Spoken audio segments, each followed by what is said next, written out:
Welcome in, everybody, to the College Football Betting YouTube channel. Before we get to the video you came here for, please do me a very quick favor. Do your boy a solid. Go ahead, subscribe to this YouTube channel. Really does help me grow, really does help this audience grow. And, of course, we are going to be giving you good, unique, fun, informed college football betting content all season long. Also, of course, you can find full episodes of College Football Betting with Aaron Torres wherever you download podcasts, Apple, Spotify, Amazon Music, etc. Now let's get to the video you came here for. All right, everybody. I'm back. Good to be back. Let's switch gears. So we just went through the top 5 Heisman Trophy favorites according to the betting odds. C.J. Stroud, Bryce Young, Caleb Williams, Will Anderson, and Bijan Robinson.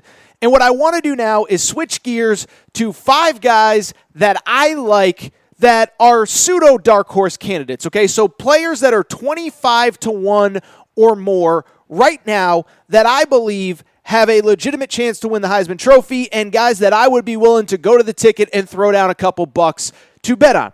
Let's start with actually the next guy on the list, but he is 25-1. And it's actually a player I just talked about, Jackson Smith-Njigba from Ohio State. He is their leading wide receiver. He is 25-1, and I'll just be blunt. In terms of betting and value, I would rather throw down a couple bucks on Jackson Smith-Njigba at 25-1 than I would C.J. Stroud at plus 2,800. And the reason why is pretty much what I just told you a minute ago. The guy is unbelievable as a college wide receiver. I don't know that I've really seen anything like him. And it's not just my opinion, by the way. It goes back to what I just told you guys and girls a minute ago. Last year, Chris Alave and Garrett Wilson were both top 15 picks in the NFL draft, both wide receivers from Ohio State. And they were asked who was the best guy in that wide receiver room, who was the best wide receiver at Ohio State, and they both said Jackson Smith-Njigba. And frankly, the numbers really back it up, right? Finished with 96 catches. He finished with 95 catches, 1,600 yards. And as I said, just an insane Rose Bowl, 15 catches, 347 yards, 3 touchdowns. And keep in mind, by the way, he was running in for another score and got stripped right at the goal line. So he basically should have had 4 touchdowns over 350 yards that he would have if he hadn't been stripped on about the 10-yard line in the Rose Bowl. And so when I look at that guy, now I know what everyone's going to say, well, what's the knock on him? He's got other good wide receivers around him. But what I go back to is a couple things. One, if this guy caught 96 balls with Garrett Wilson and Chris Alave, 2 veterans in that wide receiver room last year, I do tend to think that his numbers aren't going to go down when he is now kind of the leader and the alpha and the oldest player in that receiver room with the young wide receivers I just mentioned, Emeka Egbuka, Marvin Harrison Jr., all that good stuff. The other thing is, if you watched Ohio State last year, as great as Garrett Wilson was, as great as Chris Olave was, this guy was C.J. Stroud's security blanket, and it is reflected with those 96 catches. And what stands out to me about watching Jackson Smith-Njigba is that he almost has a Cooper Kupp ability. If you watch the NFL with Cooper Kupp, and I don't claim to be a wide receiver expert in route running and the route tree, that's not where my area of expertise is, but I watch a lot, I pay attention, and the one thing that I noticed is even when you know the ball is going to him, he is impossible to stop. I remember watching the Nebraska game last year, which, by the way, he set an Ohio State receiving record that he later broke in the Rose Bowl with 15 catches in that game for 240 yards. And it was unbelievable to watch. Nebraska's in the game. They're at home. They're trying to pull off the upset like they did against everybody because that was Nebraska last year. And they keep throwing the ball to Jackson Smith-Njigba, and Nebraska knows it's coming, and they cannot stop him.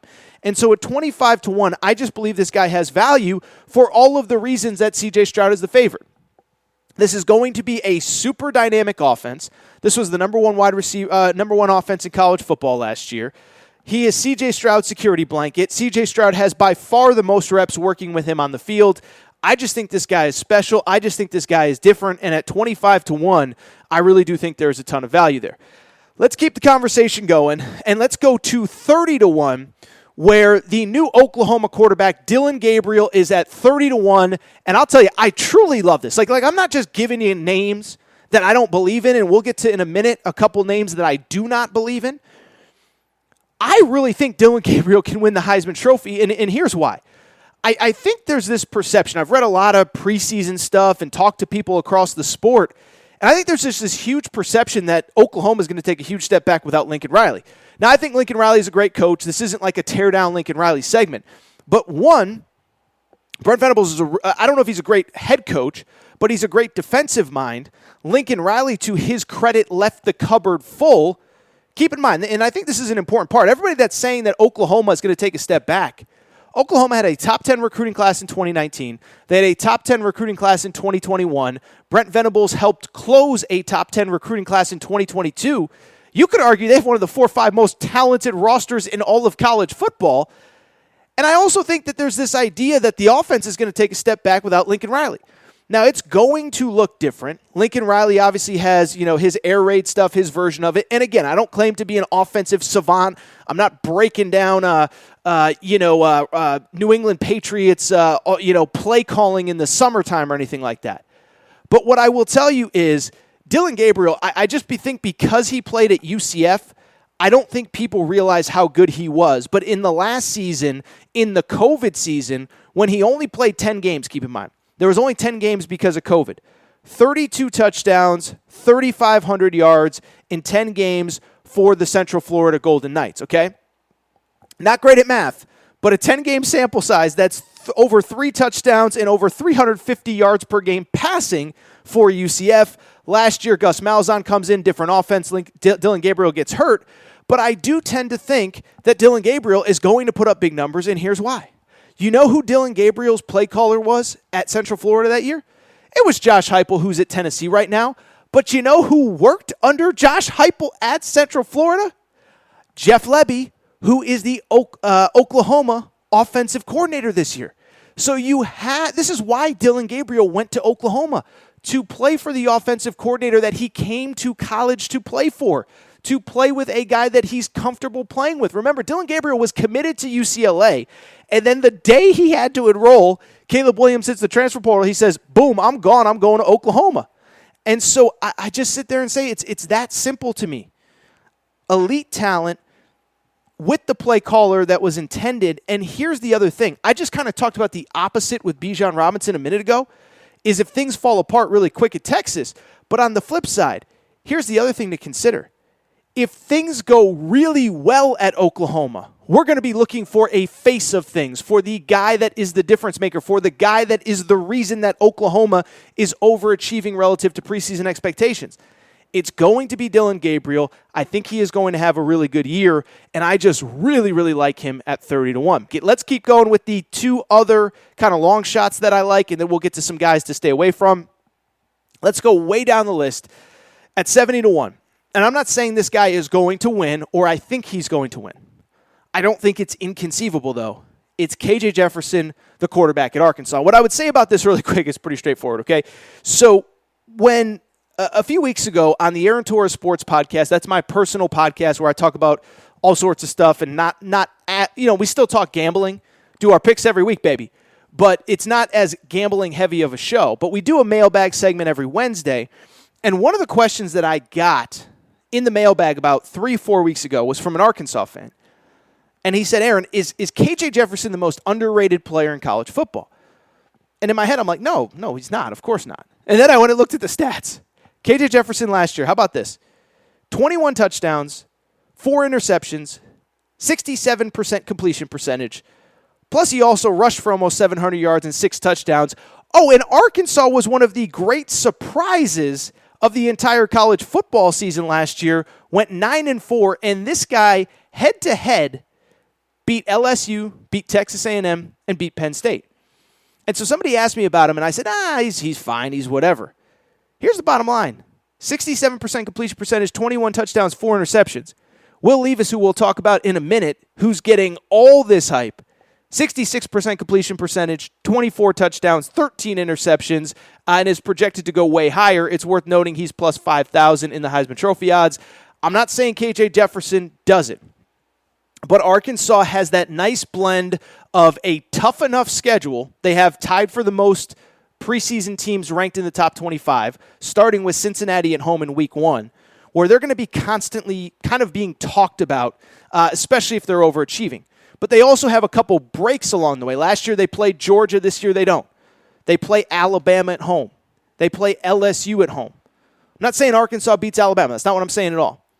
But if KJ Jefferson has a half-decent game, if all of a sudden Arkansas, they're top, in the top 15 or so late in the year, and he's putting up stats and he balls out against Alabama, I'm just saying I don't think it's inconceivable, especially if Bryce Young isn't as good as we think. Caleb Williams isn't as good as we think. On and on and on and on and on.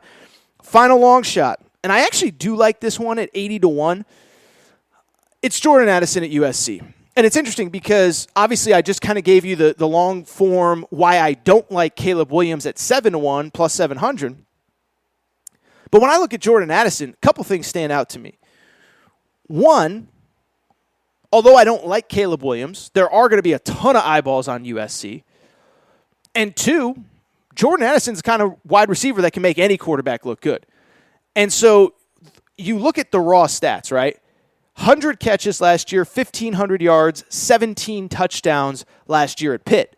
Now, some would sit there and say, well, yeah, but he played with a first-round quarterback in Kenny Pickett.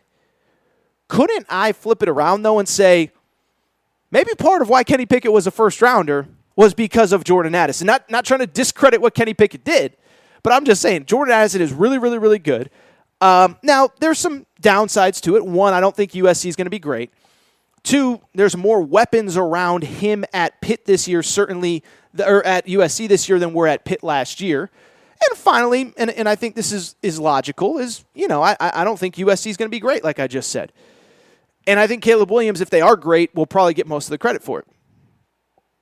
But keep in mind one other thing. What if USC is great? And this guy, Jordan Addison, is a big play maker. 15 yards per completion last year. You know what the dumb media is going to do? And I consider most of the media dumb except for me and a couple of my buddies. You know what's going to happen because I've seen it happen. I live in LA. Oh, my God. Like, imagine if he breaks a couple big ones and he jukes a couple guys out of his shoes. What's going to happen? Oh, my God. USC has their next Reggie Bush. It's the new Reggie Bush. No, it's not. But people are going to say that. I tell this story all the time. But I was at the Pac-12 Media Days the year after Steve Sarkisian won 9 games his first year at USC. And they were like, Sark, I remember the reporter, I won't name his name, but he's like, Sark, let me ask you, does this feel like USC back in the days under Pete Carroll? And Sark was like, no, not at all. We went 9-4. Pete Carroll would have been feeling heat if he went 9-4. Well, don't tell me where to, but that's how narratives start. And so I'm not saying Jordan Addison is going to be that guy. He's not Reggie Bush, but he's a big playmaker. He's going to be in a USC uniform. We're going to be up late watching them anyway. I think, again, don't love Caleb Williams, but at 80-1, I do like Jordan.